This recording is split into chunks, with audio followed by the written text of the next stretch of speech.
अफसोस सद अफसोस, ये मेरा तीसरा प्रोग्राम है बिलाल मस्जिद पर। बिलाल मस्जिद पर नहीं है, ऐसा ना हो समझने वाले ये समझने कि इमाम साहब और इनको निशाना बना रहे। ये वाहिद मस्जिद है, इस पर तीसरा प्रोग्राम मैं इसलिए कर रहा हूँ कि देरीना मसला आज का नहीं कई सालों का, और ये बोर्ड आपको बताएगा ये कितने सालों का है। मैं अपने ज़बानी नहीं बताऊँगा। अस्सलाम वालेकुम। वालेकुम सलाम। हज़रत आप इस इलाके के इमाम मस्जिद भी हैं और इस बिलाल मस्जिद के इमाम भी हैं। ये जो गंदगी है, ये जो सामने की गंदगी है, क्या कहेंगे? एनपी के दौर से लेकर पीपल्स पार्टी के दौर आया, पीटीआई का दौर आया, ये काम क्यों रह गया? क्या वजह है? क्या कहते हैं? मैं सिर्फ सियासत से हट के इतनी बात कहूँगा कि मस्जिद और मदरसा यहाँ पर तकरीबन 150 तलबा और तालिबात कुरान मजीद तालीम हासिल करने के लिए, अभी आपको कैमरामैन दिखाएंगे, इस गन से गुजरती हुई हमारी माएँ बहनें और बच्चियाँ आती हैं। और अभी हमारे इतवार को बड़ा प्रोग्राम हुआ, इसी गन से हमारी ख़वातीन आई, तकरीबन 400-500 ख़वातीन इस प्रोग्राम में शरीक हुई। ये तमाम पार्टियों से मेरी सीधी गुजारिश है बतौर इमाम मस्जिद और बतौर मदरसा नाज़िम तालिबात, खुदा के लिए सियासत से हटकर इन नमाजियों, इन मस्जिद की और मदरसे के बच्चों और बच्चियों और माओ बहनों का ख्याल रखें और इसकी जितनी खिदमत हो सके। हाजी मीर अहमद गुल साहब लगे हुए हैं लेकिन हल नहीं निकल रहा। अल्लाह ताला उनको भी अजर दे जो भी इसके लिए कोशिश करेंगे। इंशाअल्लाह हर जुम्मे को मैं उसके लिए दुआ करूँगा। मेरी यही अल्फाज है। अस्सलाम वालेकुम नईम भाई। वालेकुम सलाम। नईम भाई क्या कहेंगे? आप तो इसी गली में रहते, इस इलाके में रहते, आप हम सब यहाँ से गुजरते हैं ना, तो क्या कहेंगे जो मुंतखब नुमाइंदे उनको? बॉस मेन मसला ये है कि आजी साहब ने चेयरमैन और वाइस चेयरमैन को ये बात बोली कि मेरा जो 30 लाख रुपए का फंड है, ठीक है, वो आप इस तरह करें कि इस जनाज़गाह पे लगवाए, लेकिन अभी तक उन्होंने कोई रद्दो अमल नहीं दिया है, ठीक है। लेकिन उसके बावजूद भी चेयरमैन और वाइस चेयरमैन मेरे ख्याल में ये टोपी ड्रामे कर रहे हैं। क्या और मैं थोड़ी सी मादरत के बात काट रहा हूँ। हाजी मीर अहमद गुल साहब कह रहे हैं कि वो फंड मेरे हाथ में नहीं आया, वो ये कह रहे, सुने, हाँ। वो कह रहे मेरे हाथ में नहीं आया, ये आगे दे दिए गया है। आखिर कितने डिपार्टमेंट है, कहाँ जा रहा है, क्या हो रहा है, ये बात हो रही है जब तक, जहाँ तक मुझे बात पता चली। आगे बताएं। लेकिन उन्होंने तो इकबालुद्दीन और को बोल दिया, मलक हाकिम को बोल दिया कि मेरा जितना फंड है वो आप इस जनाज़गाह पे लगवाए कि ये पानी ख़त्म हो जाए। लेकिन उसके बावजूद भी इस पे कोई अमल दरामद ना चेयरमैन कर रहा है ना वाइस चेयरमैन कर रहा है यूसी 7 का, ठीक है।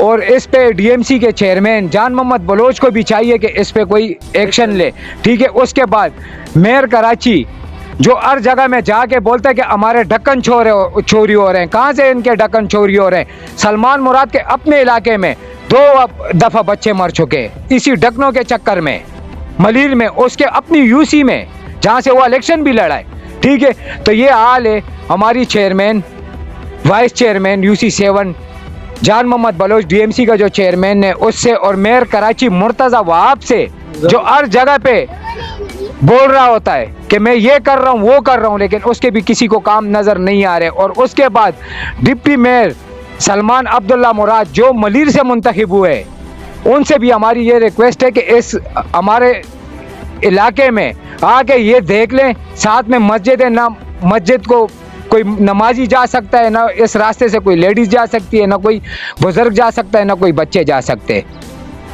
अफसोस ये फरियाद ही कर सकते हैं। हो सकता है आपको उनकी बातों में गुस्सा नज़र आए। बाज़ लोग कहेंगे ना यार ये पीटीआई वाला है, इमाम मस्जिद को तो पता नहीं मौलाना फजल रहमान की पार्टी में डाल देंगे, इसको पता नहीं नून लीग में डाल देंगे।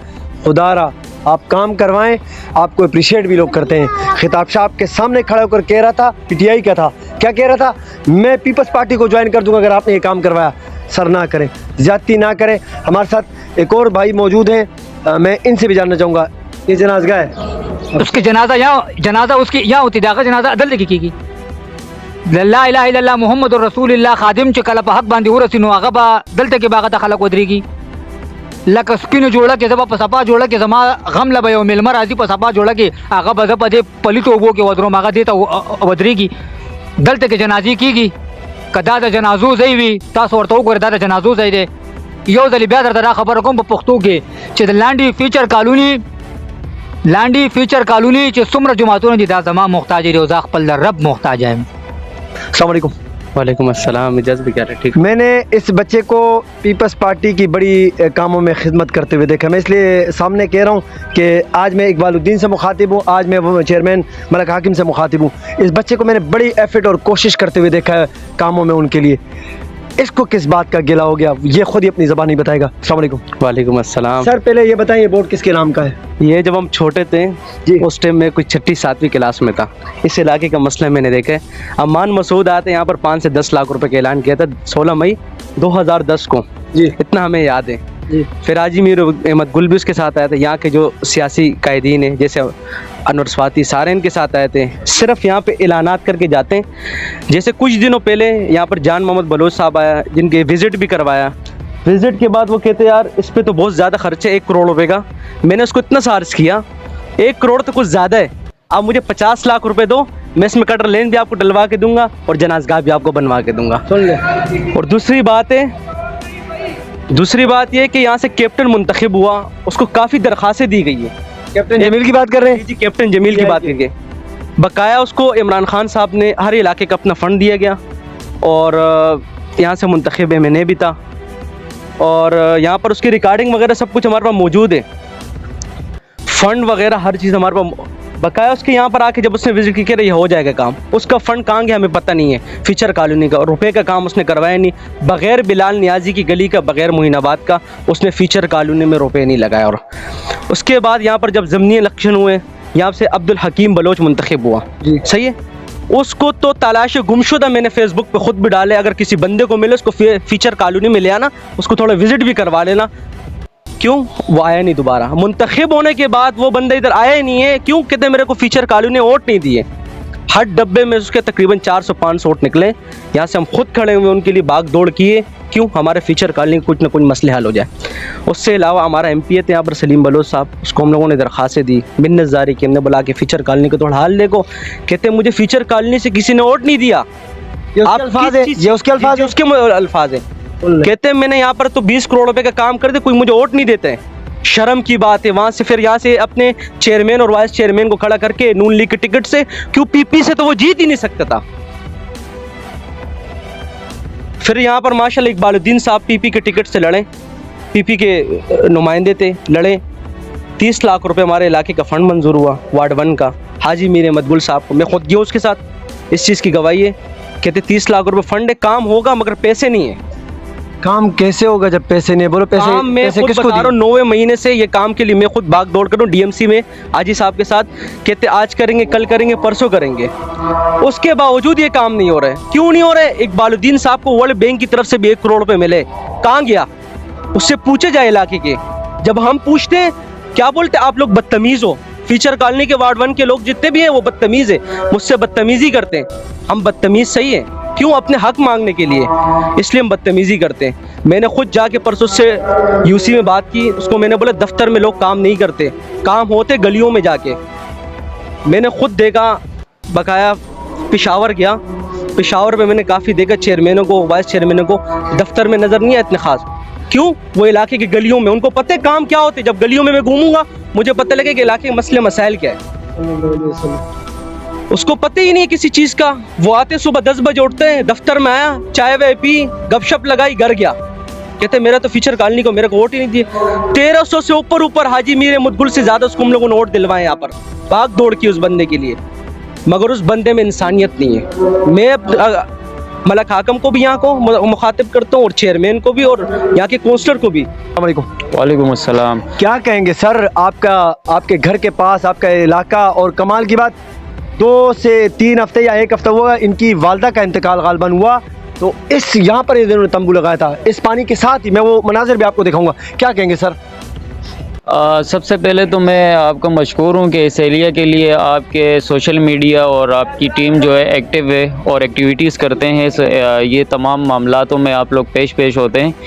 तो आपके साथ और आपकी टीम और हमारे मोहल्ले के जितने भी यूथ है और यंग एज के लड़के हैं, जैसे भाई ने भी कुछ देर पहले बातें की, तो मुझे बड़ी खुशी होती है दिल से, क्योंकि एक वो दिन भी था कि यहाँ पर हम अकेले भाग दौड़ कर रहे होते थे। शायद आपको याद हो इस चीज़ का कि हमने इनका बरहा हर मौके पे सोशल मीडिया हो, इलेक्ट्रॉनिक मीडिया हो या प्रेस हो, उस पे हमने इन पे तनकीद भी की और हमारे पास रिकॉर्ड मौजूद है बहुत सारी चीज़ों का।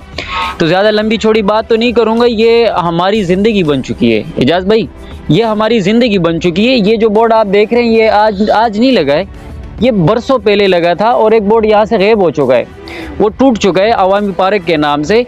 तो ये हम लोग इस वक्त वार्ड 1 के लोगों से सोने की मुर्गी बनाई गई है, वो सोने के अंडे देती है और हमारे मुंतखब नुमाइंदे वो बेच के खाती है। ये मैं आपको हमारे नाजरीन जितने भी देख रहे हैं, मैं आपको एक मिसाल ये देता हूँ।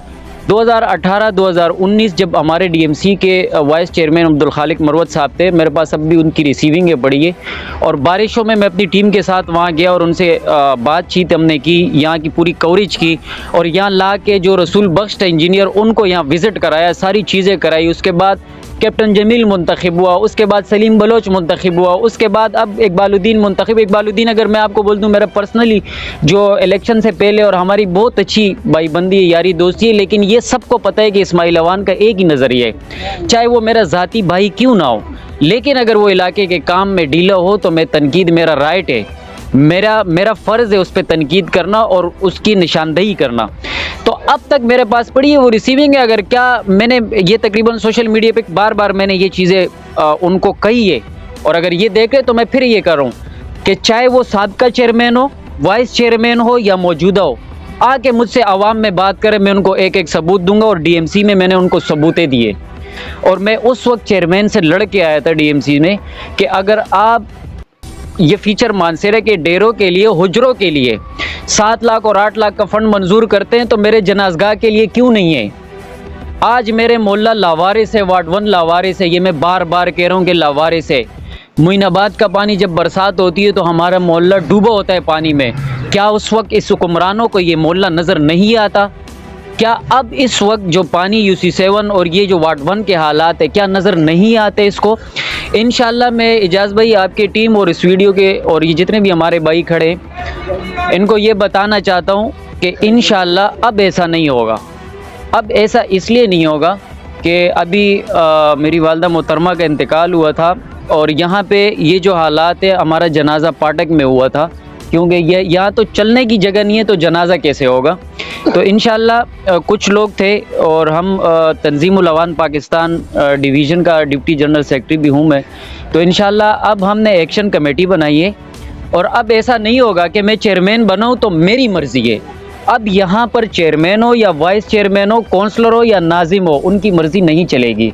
अब हमने एक एक्शन कमेटी बनाई है और हर वार्ड से हमने वो बंदे लिए जिसमें हमारी सरपरस्ती अल्हम्दुलिल्लाह जनाब फ़ारूक अवान साहब, निशान शुजात, निशान हिलाल साहब का SSP, तो इंशाल्लाह उसकी सरपरस्ती में हम एक एक्शन टीम बना रहे हैं और एक्शन टीम में हम हर UC में, ये तो मेरा वार्ड है, हम यहाँ बैठे हुए हैं, यहाँ पे ये रो रहे हैं हम लोग, लेकिन मैं आपको बता दूं अपने वार्ड के साथ साथ जितने भी UCs है हम उसमें बाकायदा विज़िट करेंगे, हमारे तंजीमी लोग उसमें विज़िट करेंगे और हम पूछेंगे ये चेयरमैन वाइस चेयरमैन हमारे और आपके वोट से बने, ये नहीं भूलिएगा कि ये ख़ुद से बने, ये हमने बनाए और जब हमने बनाए तो हम लोग इनसे जवाब मांगेंगे कि ये काम क्यों नहीं होता।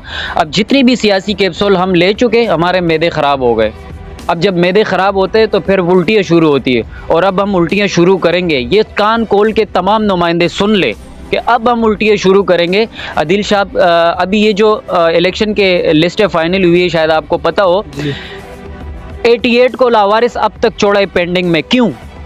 ये हमारे मुंतखब नुमाइंदों पे सवालिया निशान है। 87 से मुंतखब हो गए, 86 से हो गए, 95 से हो गए, 92 से हो गए, 88 को क्यों नावारिस छोड़े? उसकी वजह ये है कि उसमें तनाज़ात है। कोई कह रहे फलाने को नुमाइंदा मुंतखब करते, कोई कहते डिमकाने को करते और काम और अवाम भाड़ में गया, उसको किसी का कोई परवाह नहीं है। नाजरीन, इस वक्त हमारे लिए कम और हुक्मरानों के लिए 110% शर्म का मुकाम है। जिस मुकाम पे मैं खड़ा हूँ, हमारे बैक साइड पे अल्लाह का घर है, मस्जिदें हम बनाते हैं, हमारे हुक्मरान मस्जिदें देखते हैं, मदारिस है, मस्जिद है, इमाम है, 5 टाइम अजान होती है, लेकिन नमाज पढ़ने के लिए लोग नहीं आ सकते। ये आप लोगों के लिए शर्म का मुकाम है, मुंतखब नुमाइंदों के लिए। क्यों नहीं आ सकते? क्योंकि रास्ता ही नहीं है, सीवरेज का पानी है, लोग कैसे आएंगे? मेरे बच्चे मदरसे यहाँ कैसे आएंगे सबक पढ़ने के लिए?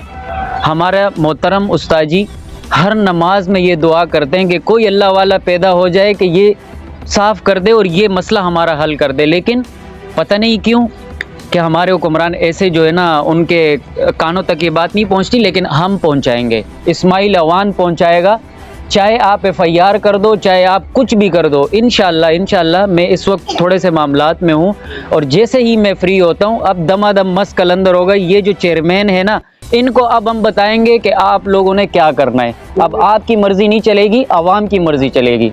वस्सलाम।